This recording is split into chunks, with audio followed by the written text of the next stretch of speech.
Shalom, nama saya Devi Denvina Otu, NIM 1.053.0010,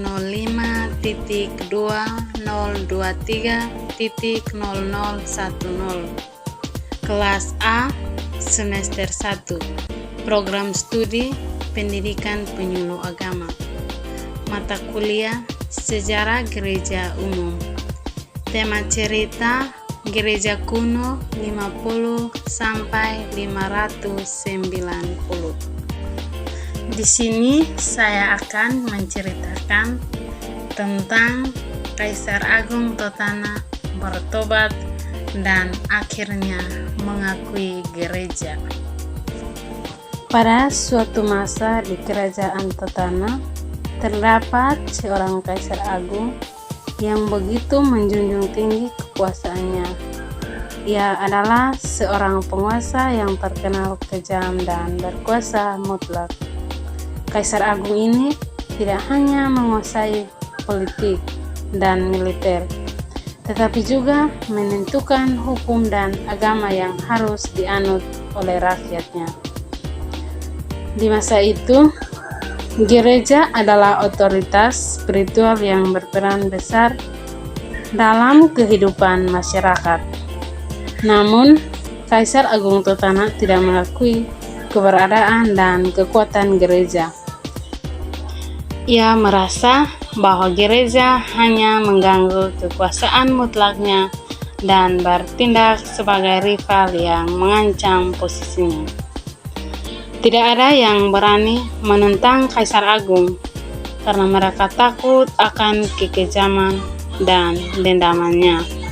Namun, di tengah kesewenang-wenangan dan penindasan yang mereka alami, rakyat Totana tetap menyimpan iman mereka kepada gereja dan berharap akan ada keadilan yang ditegakkan.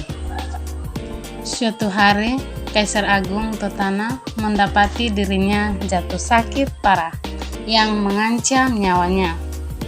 Ia merasa takut dan tak berdaya dalam menghadapi penyakit yang tidak ada yang bisa disembuhkan. Semakin lemahnya tubuhnya membuat Kaisar Agung tersebut merenungkan seluruh hidupnya dan semua tindakan kejam yang pernah ia lakukan.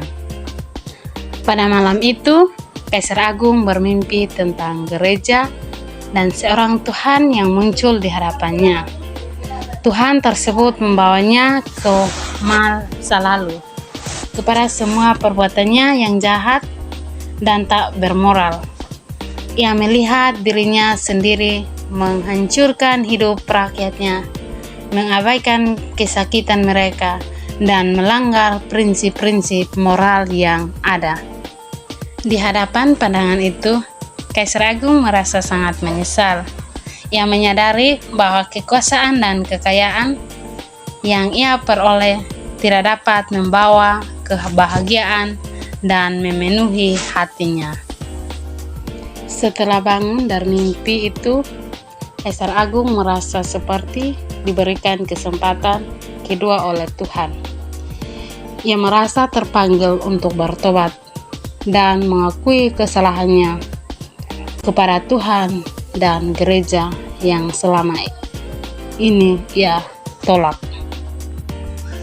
Ketika Kaisar Agung sembuh dari sakitnya, ia mengumumkan perubahan hatinya kepada rakyatnya.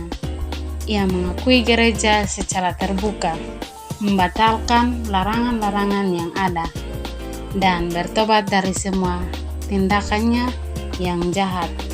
Ia merestorasi pemerintahnya dengan menghapus kebijakan-kebijakan yang merugikan rakyat dan membuat kehidupan mereka lebih baik.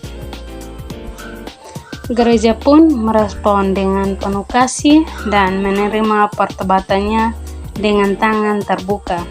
Pemimpin gereja membimbingnya dalam menjalani hidup yang lebih baik dan membantu Kaisar Agung menyebarluaskan kebaikan dan keadilan untuk seluruh kerajaan. Kisah Kaisar Agung Totana yang bertobat yang menjadi pelajaran bagi semua orang.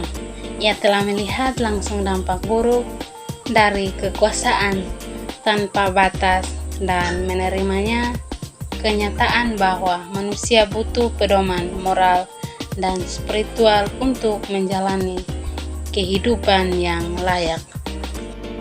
Sekian cerita singkat dari saya tentang pertobatan Kaisar Agung Totana.